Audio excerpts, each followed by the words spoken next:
What's up, beautiful people? Welcome back to the Made to Excel Fitness Podcast, the fitness podcast for you, by you. I'm your host, as always, Mark Torres, and in today's episode number 50, I'm going to be reviewing Michael B. Jordan's Men's Health Workout. Let's talk about it.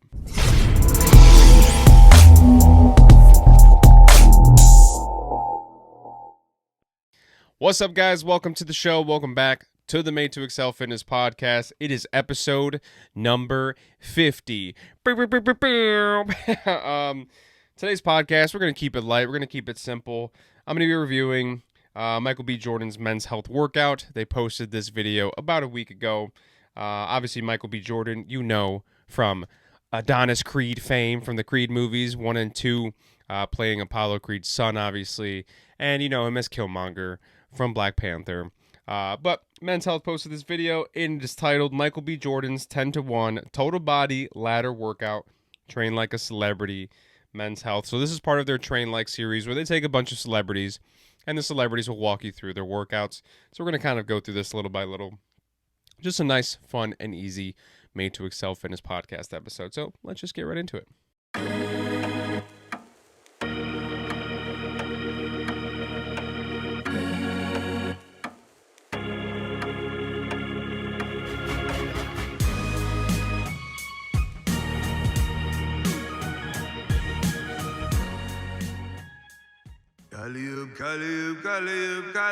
Calliope, blazing in my chalice. So first in the morning, before you eat anything, do a little fasted cardio. Celebrities love fasted cardio. If you listen to part 1 of reviewing Dwayne "The Rock" Johnson's Black Adam workout, that's the first thing he does in the morning as well, is fasted cardio. I contemplated doing my Dwayne "The Rock" Johnson impression for you guys for this podcast episode, but I don't want to make a fool of myself on my own show, so I'll save it for, maybe a future occasion. But celebrities love fasted cardio, and I think the only thing that I can kind of compare this to, and this might be a really bad comparison because I don't know that much about it, is the stock market. So we had this whole thing happen with GameStop and AMC a couple months ago, probably at this point, where GameStop was almost this worthless stock. It was only worth a few bucks at the time.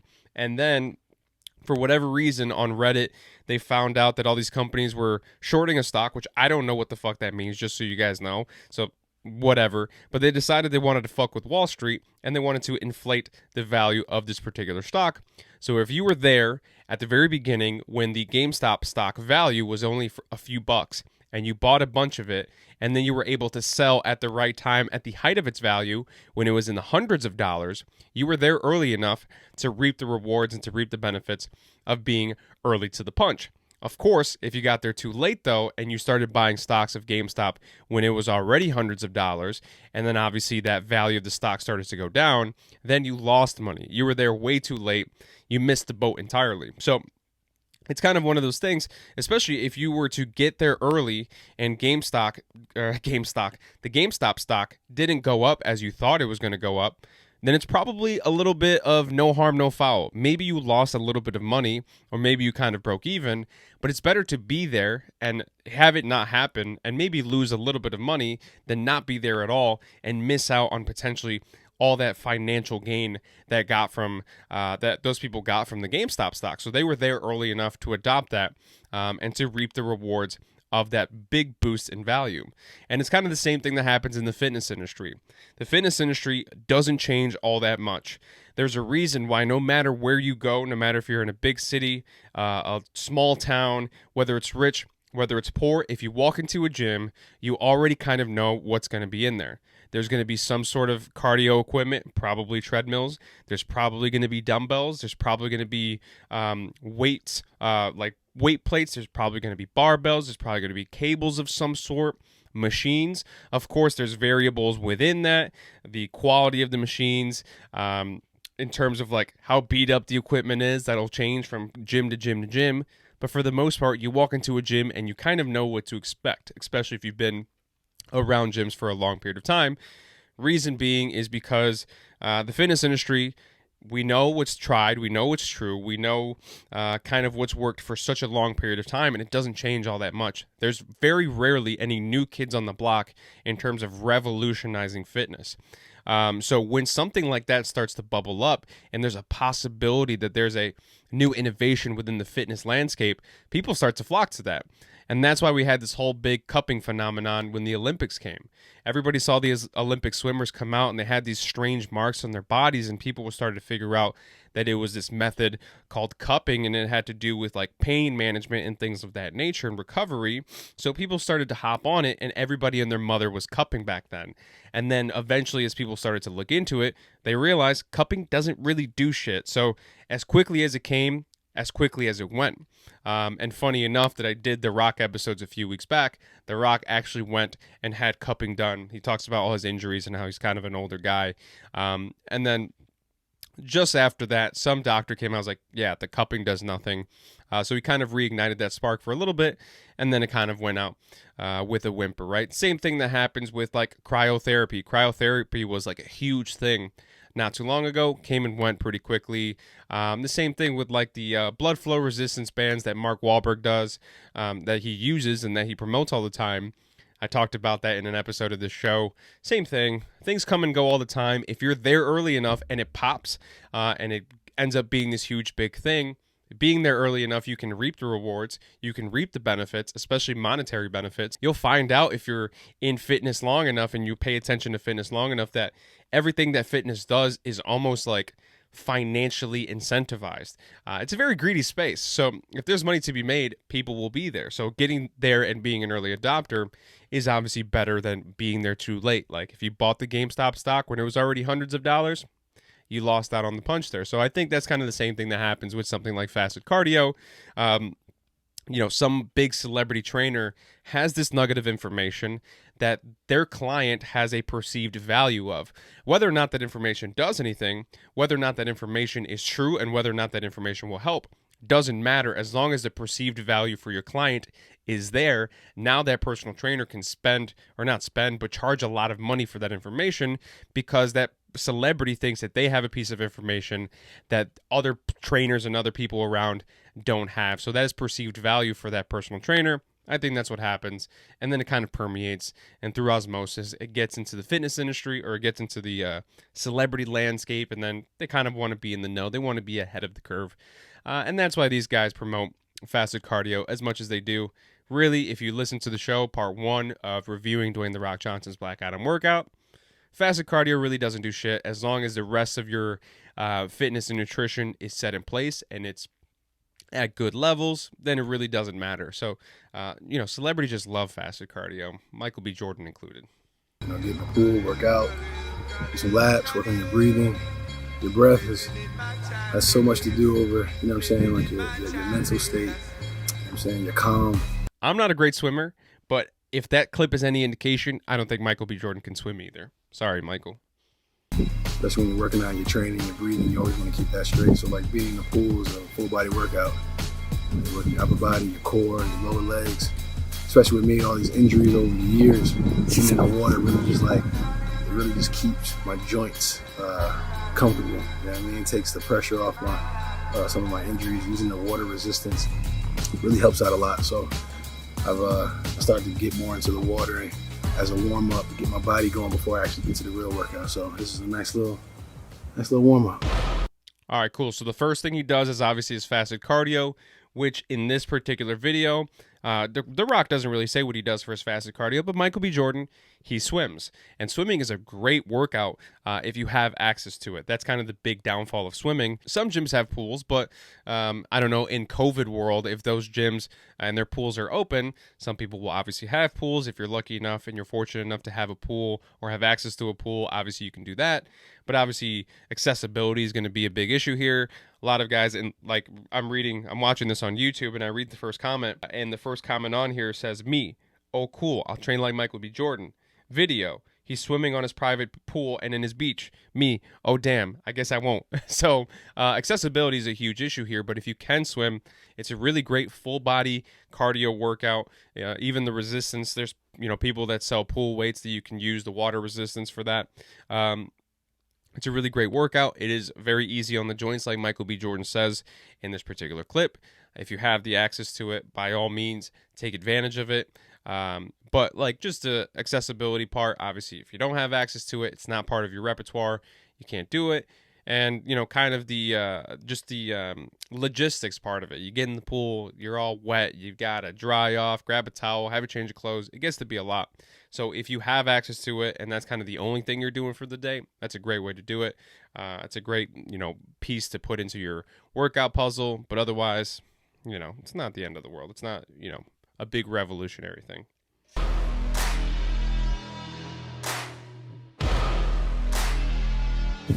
Each workout, I'll do 10 sets. Start at 10 and work our way down. So first set is 10, second set is 9, third set is 8, so on and so forth until you get to 0. And then you'll finish the workout. So that's a good way to kind of, trick your mind. So you're like, when you're really tired, you're like, oh, I only got 5 left. I can do 5. I'm not gonna be able to do 5 of these. You continuously push yourself. So this is why the title of the video is called the Pyramid Workout, because Michael B. Jordan's actually doing pyramid sets. So he's doing 10 sets of all the different workouts. I don't know exactly how many exercises he has in his sets, but he's doing sets of 10. Then the next set is a set of 9, then 8, all the way down to 1, which ends up being 55 reps per exercise, which is obviously a lot. And then you multiply that by however many exercises Michael B. has in this particular circuit.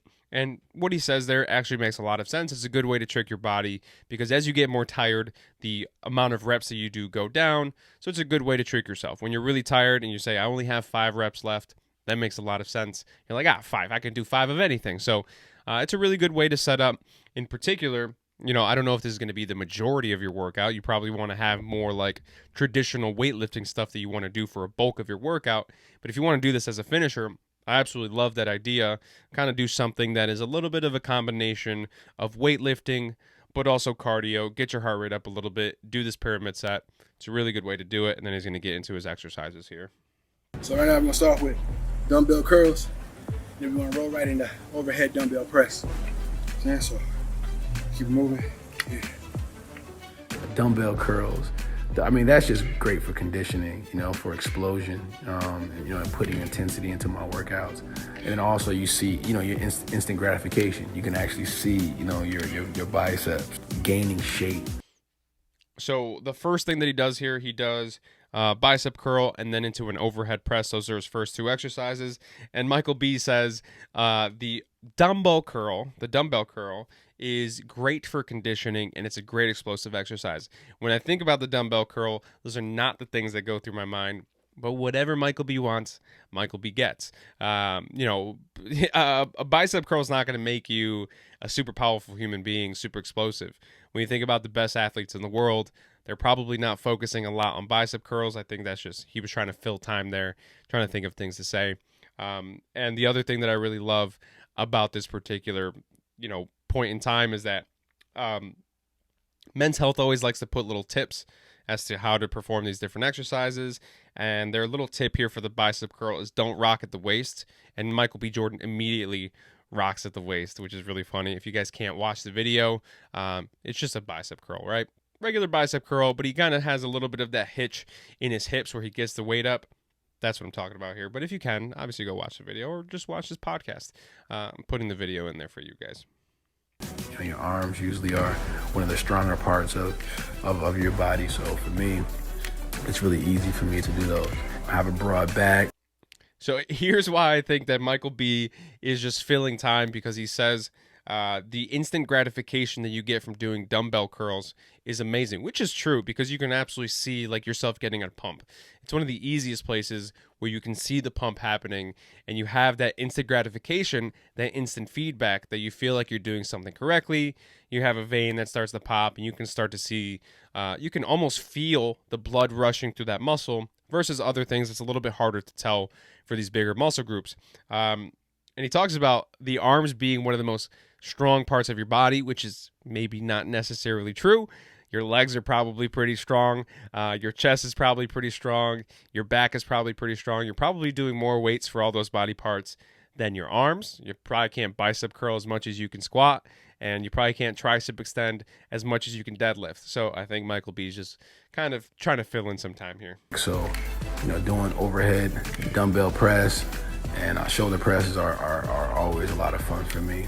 gives you those boulder shoulders that Adonis is known for.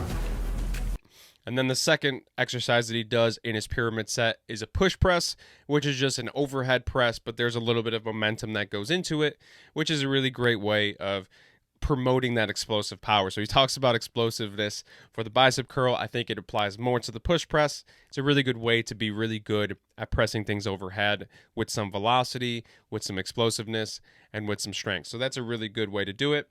And the one thing that I like that he talks about here is talking about getting the boulder shoulders in order to give Adonis the look that he wants on screen, because I think that's super important when you start to dive into these celebrity workouts and you start to realize what the motivation of those workouts are, maybe compared to the motivations for your workouts. For somebody like Michael B. Jordan, who's going to star in a movie and he wants a very specific look, he's going to want to emphasize these quote-unquote glamour muscles, maybe more so than you and I. You and I go to the gym and we want to do kind of these big muscle groups that spend a lot of energy, that take a lot of calories to do, and that kind of give us this overall look and this overall feeling and gets a lot of bang for your buck, versus Michael B. Jordan, who wants to look really good in boxing trunks because that's his character. He's going to work on those glamour muscles. He's going to work on the shoulders. He's going to work on the biceps. He's going to work on his chest. Those things are going to look really good on screen, and that's going to be more of his emphasis. So when it comes to the order of your workouts, obviously doing these big compound movements and making your way down to isolation movements makes sense for a lot of us, but for him, focusing on those glamour muscles first makes sense for him because of the ultimate goal of his workouts. I've been working so much from project to project, a lot of my goals kind of factor into the roles that I play. My training goals to play, Navy SEAL was just really to trust the process and do the work, and you can't skip any steps. So to transform myself physically and mentally was the goal. So there, the last dumbbell workout that he does is his bent over rows. So he does dumbbell bicep curl, push press, and bent over rows with the dumbbell. That is his 3 workouts that he does: 10, 9, 8, 7, 6, 5, 4, 3, 2, 1. 55 times 3 is 110 plus 55 is 165, 170 reps. Hopefully that was right. My math is not very good, but 170 reps with just dumbbell work that he does, which, like I said, maybe not for the meat and potatoes of your workout, but a really good finisher if you wanted to do that. Maybe not to that extent, maybe not the full thing, but some modified version of it. I trained with veterans from the Army, from Navy SEALs, and then immediately after that, I started training for Creed 3. Just got finished doing a little mini circuit on the dumbbells, curls, overhead press, bent over rows. Now I do some ball slams to the battle row. So. Ball slams are definitely something that I really, really enjoy doing. It really allows me to let out a lot of aggression. It's kind of therapeutic once you find a rhythm of just picking the ball up, stretching out, and just throwing it down to the ground as hard as you can, over and over and over again. You really start to find a rhythm in it, and it just, I don't know, it feels good just getting that out. So after the pyramid set, after the 3 dumbbell workouts, he does ball slams. Ball slams are really great for promoting explosiveness, something that Michael B has talked about a lot. So in terms of the functionality of his character, especially somebody like Adonis Creed, who's a boxer, having those ball slams would be great for his actual boxing experience, which obviously I think he does a lot of his own stunts, or at least he knows a lot about boxing, so he can translate that and look well and look good on the screen. So that's a really great explosive exercise. I would say if you're going to try ball slams, be very careful at the type of ball that you're going to slam. There are slam balls that are specifically made to hit the ground, hit walls, things of that nature, and there's regular med balls that are bouncy. So if you're going to be doing a big med ball slam like he does in this video, make sure it's not the bouncy kind. You go and slam down, and that ball's coming right back up at your face very quickly, so be very careful if you're going to try to do this. Last station of the circuit, on the battle ropes, you gotta give it all you got. It's engaging your core, your arms, back, quads. 30 seconds to a minute, give it all you got. All right, let's go. Battle ropes is a lot of fun also because I lied. Battle ropes aren't fun. It's work, and you really feel it in a short amount of time. But again, finding that rhythm, that coordination between your left arm, your right arm, and just getting that pattern. So I use all those things to kind of help motivate me in that 40 seconds, that minute and a half that you're going all out. It really you really feel that workout.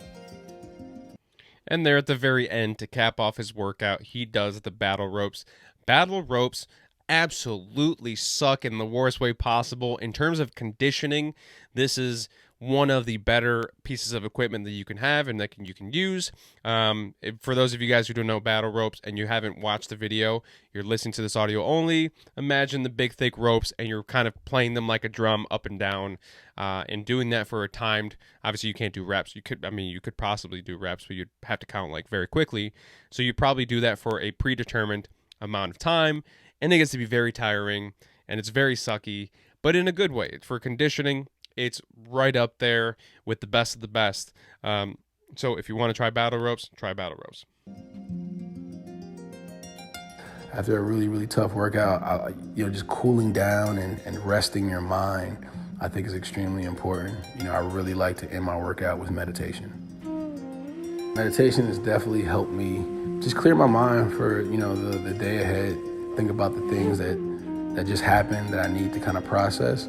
Or before I start my day, planning the things that I want to achieve, the things I want to do, and really putting that at the forefront of my brain and seeing it before I actually walk out and do it is extremely important. So meditation is just a way to get you focused.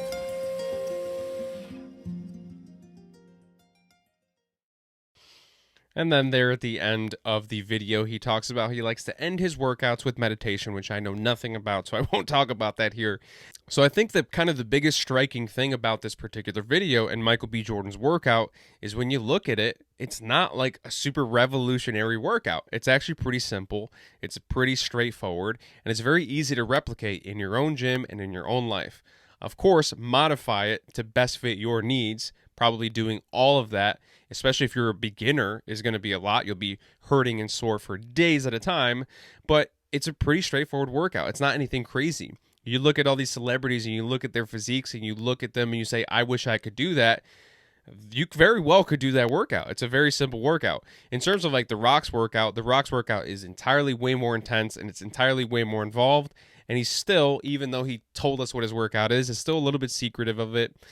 He didn't tell us exactly everything that he does. Michael B. in this video, he talks about it full on, right? That's his workout. And I'm sure and I'm positive that that's not the extent and that's not everything that he does. It seems like this video was filmed in St. Bart's and he's on vacation and he's kind of in between roles or whatever. He's just maintaining his shape. So obviously there's probably more that goes into it. But it's a really great way to get your foot in the door if you like this sort of thing. I think I like the pyramid part more as a finisher, really the whole thing as a finisher, right? So if you do kind of your normal traditional weightlifting and then do something like this at the end, that's a really great way to go about doing this. For Michael B. Jordan, it seems like a kind of a quick thing while he's on vacation, while he's out there chilling on a beach in St. Bart's. So that wraps up episode number 50. Remember, celebrities, they're just like us. They put their pants on one leg at a time. So if you want to try Michael B. Jordan's workout, definitely go to YouTube, check out Men's Health, their YouTube page, and find the video there if you haven't seen it on here already. But yeah, if you want to kind of emulate it as much as possible, I would say if you have a short workout, if you have a short day, if you want to get things done really quickly, definitely do something like that. Michael B. only did upper body, but if you can start to kind of throw lower body stuff in there as well, if you're not doing that on a separate day, on a specific day, and kind of do that as a finisher. If you have a short day, you can do that all. That'll be your workout. But as a finisher, that's a really great way to kind of get a little bit of a combination of weightlifting and conditioning all in one shot. Hopefully you enjoyed today's episode number 50. Can't believe we're here, halfway to 100 and a million more. Hopefully you guys enjoyed the show. I'll see you guys in the next one. Peace out. What's up, Mark? How you doing, man? Hunter Henry, LA Charger tight end. Best big time shout out to your fitness podcast, the Made to Excel Fitness podcast. So super cool, man. Got a lot going on. Bolt Ganger, don't bang.